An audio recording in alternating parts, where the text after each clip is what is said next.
that you wish you and your ex had worked out. You want to find out more information about your birth dad. You didn't like your stepdad. You wish your channel would grow more. You fight with your sister heaps. Haven't tried any drugs. Are a virgin. You don't like Anya's IG posts. Hi guys, and welcome back to my channel. If you're new here, my name is Ella. Hey, hi, hello. I've been sitting here for the last like 5 minutes trying to muster the words to intro this video, and I just find it so awkward and uncomfortable, so we're just gonna launch straight into it. You guys probably already know what the video is by the title, but today I'm sitting down and answering your assumptions. I've done one of these videos on my channel before and it was so much fun. It's very similar to like a Q&A, but like a little bit more juicy. I asked you guys to get juicy over on my Instagram story, which if you're not following me on Instagram, it's just smileycitrus, the same as my username. I asked you guys to get juicy and you delivered. Let's just put it that way. So I'm excited. I'm excited to sit down, spill the tea, and confirm or deny your assumptions. I'm gonna start with the first one. We're just gonna launch straight into this. There's no warming up here, no limbering up. Let's just jump straight in the deep end. Okay, first assumption. I'm really building this up. First assumption is that you wish you and your ex had worked out so you could still be in Canada. No. False. Very false, in fact.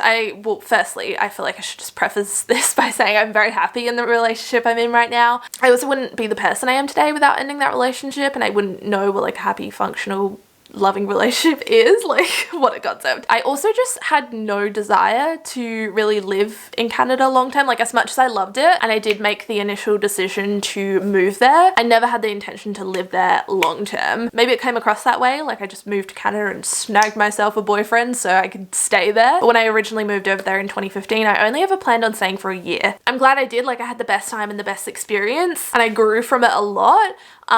But yeah, I don't wish that the relationship had worked out just so I could stay there, because I love Australia. I love living here. I think even if the relationship had worked out for whatever reason, God forbid, I would have always wanted to come home, because I mean, this is home. This is where my family are. This is where my friends are. I just love like the general lifestyle. So hopefully that puts that assumption to rest. Next assumption is you fight with your sister heaps. I want to say yes, but the more I think about it, like, no, not really. Once upon a time, like I would have said yes, true, like, but I feel like now we're kind of at the age, she's 18, almost 19, I'm 23. I feel like we're now at a similar kind of maturity level somewhat and just like general phase of life. So yeah, we don't fight as much as we used to. In fact, I'll bring her in. Let's bring in the guest. We'll find out for ourselves. Anya? Yeah?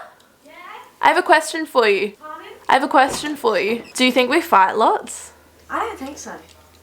Because we like just joke around all the time now. Yeah, we're just like sisters. Oh, okay. I got a lot of assumptions like this, which is surprising. I feel like I touched on this in another assumption video and I feel like you could probably get a vibe, but I'll address it anyway. You are a virgin. No, sorry, hate to disappoint you, but I am not a virgin.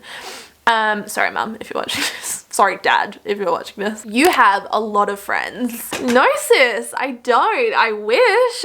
No, I don't really. I'm very content with like the people I have around me. I have a few close friends. I've kind of always been that way. Like I've never had a huge group. I have great friends and I enjoy hanging out with them. But I have never had like a huge circle of friends, like a lot. I would never say I have a lot of friends. Probably my peak of friendship and like friendship circles was high school. But as I'm sure many of you can relate, that doesn't really last outside of high school. Like I just, yeah, I have my close group and I'm happy with that. I don't really need a lot of friends. Like I would prefer quality over quantity. You're extremely protective of your loved ones, also very passionate and motivated. Ooh, hype me up, why don't you? I would say I'm pretty protective. I wouldn't say extremely oh, it depends. I guess I'm somewhat passionate. I don't really know what I'm passionate about, but I can be passionate. I can't wink. And motivated. Look, it really depends on the day of the week. Like a lot of days I'm taking a 2-hour nap, especially at a time like this during self-isolation, but I definitely have spurts of motivation and like inspiration. So I can't really confirm or deny. I'm sorry. You're the favorite child. Yes, ma'am. I like to think so. I really do think I am. You want to find out more information about your birth dad.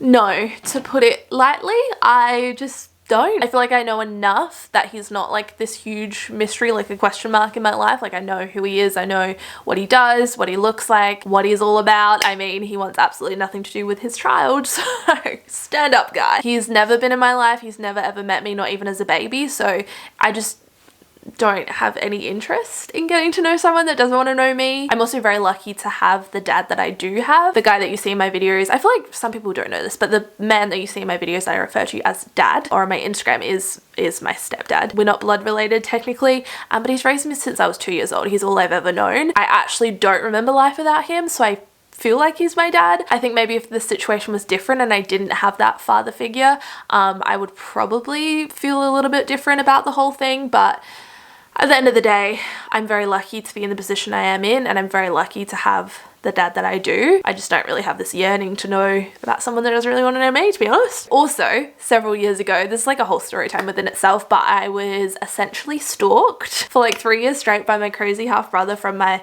biological father's side. So that's kind of put me off a little bit. Yeah, I just don't really have any interest or desire to know anything more about him. I feel like I have a pretty good grasp on who he is. So yeah, hopefully that clears that up. You didn't like your stepdad at first. False, I think. I don't really remember. Like I said, I was 2, so he's all I've ever known. I think from the get-go, I liked him. I warmed to him, and I think it was pretty soon after like my mum and him met that I asked to call him dad. So it's pretty cute. I just don't even think of him as a stepdad. I know it's such a bizarre situation for a lot of people on the outside, but when you're in it, like, he's just my dad. Next is, what the frick was that? I sound like Kermit the Frog. Sorry, I think it was a bubble in my throat. Next assumption, you haven't tried any drugs. True, I have never had any drugs. I mean, each to their own, it's just not for me personally. Ooh, okay, next one. You and Nick have lots of sex. What is a lot? I feel like a lot is very relative. Also, no, not right now. We're in the middle of a global pandemic. I can't even touch my boyfriend, so no. But usually, like I said, like, it's very relative. A lot to one person, maybe nothing to another person. I think it depends. I'd say we're like normal amount. I don't know. I don't know. I'm gonna stop talking about this. Nick's probably hating me. You wish your channel would grow more. I love the citrus fam. Thank you. I love you guys all too. I mean, I do, like, deep down I do, but I also know that in order to grow, like, you need to put in the work. I think I've been very, like, inconsistent is probably the best way to put it. I don't regret that necessarily. Like, I think I've done a lot of other things in my life, and YouTube just has kind of been put on the back burner. I really enjoy what I do, and I would love to grow my channel, but I understand why it hasn't grown, and I'm okay with that. Does that make sense? I don't know. You want to be a housewife. Do I? I mean, I do, but I don't. I love the idea of being like a stay-at-home mum, 4 kids. All the mums probably watching this are like, what are you saying? You don't even know what you're getting yourself in for.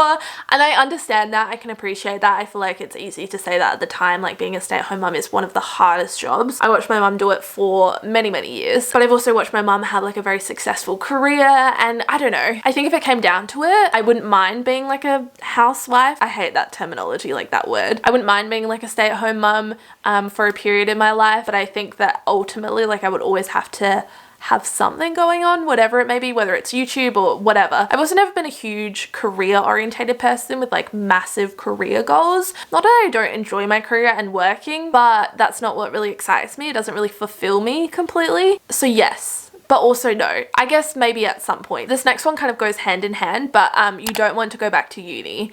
That is true. I have no real desire to go back to uni. That's not saying I won't one day, maybe, potentially. Like, I'm not completely ruling it out, but as of right now, I'm very content in the career I'm in the industry I'm in. Obviously, that's been put on hold because of Miss Rona, but yeah, that is true. I don't really want to go to uni right now. I just don't really need to. I'm living my best life without it. Last one, this one's kind of funny. You don't like Anya's IG posts lately. False. I am in huge support of my sister embracing her body for all that it is. I feel like she's been through so much. I haven't really touched on this. We'll probably sit down and do a whole video on it eventually, but towards the end of last year and all of 2020, my sister has been recovering from an eating disorder. So to see her, even though her photos are quite like sexual and I'm like, you're my little sister, what are you doing? I think it's amazing. Like, if I saw someone do that, regardless if it was my sister, I'd be like, you do you. Like, you're embracing your body, you're embracing who you are, and like, you can tell that she's just feeling really empowered right now, and I'm in full support of that. Anyway, I feel like I've been talking for far too long, so I'm gonna wrap this up here. Let me know in the comments what assumption surprised you the most out of this video. I feel like that'd be very interesting. If you want to be part of more videos like this, be sure to follow me over on my Instagram. And yeah, I love you guys. I will see you very, very soon for another video. Bye guys.